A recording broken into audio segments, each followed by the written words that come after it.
ঘড়িতে বাজে এখন সকাল 7টা, আর আমার ঘরদোর পরিষ্কার করে এখাদিকে রান্নাও হয়ে গেছে।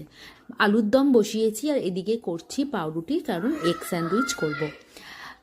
আজকে আমরা যাব তোজোর সব থেকে ফেভারিট জায়গা, যেখানে প্রতি বছর ওকে আমরা নিয়ে যাই, সেটা হচ্ছে চিড়িয়াখানা। ওখানে গেলে ও যেন স্বর্গকে পায়, কারণ ও ছোটোবেলা থেকেই পেট খুব ভালোবাসে। দেখো এদিকে করেই নিয়েছি গরম গরম লুচি আর আলুর দম, আর সকালবেলার ব্রেকফাস্টের জন্য করে নিয়েছি একটু আটার নুডলস, একটা ছেড়ে একদম অল্প মশলা দিয়ে, আর একটা আমার ওর বাবার বেশ বেশি করে মশলা দিয়ে। এবার চলো তাড়াতাড়ি করে স্নানটা করে নিই, তারপরে রেডি হয়ে বেরিয়ে পড়বো। তো স্নান টান করে দেখো রেডি হয়ে নিয়েছি।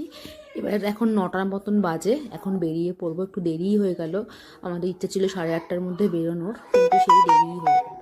তো চলো বেরিয়ে পড়ি। তো রাস্তায় যেতে যেতে আমার ভীষণ খিদে পেয়ে গেছে, তাই অটোতে বসে আমি একটুখানি ওটস কুকিজ খেয়ে নিচ্ছি, কারণ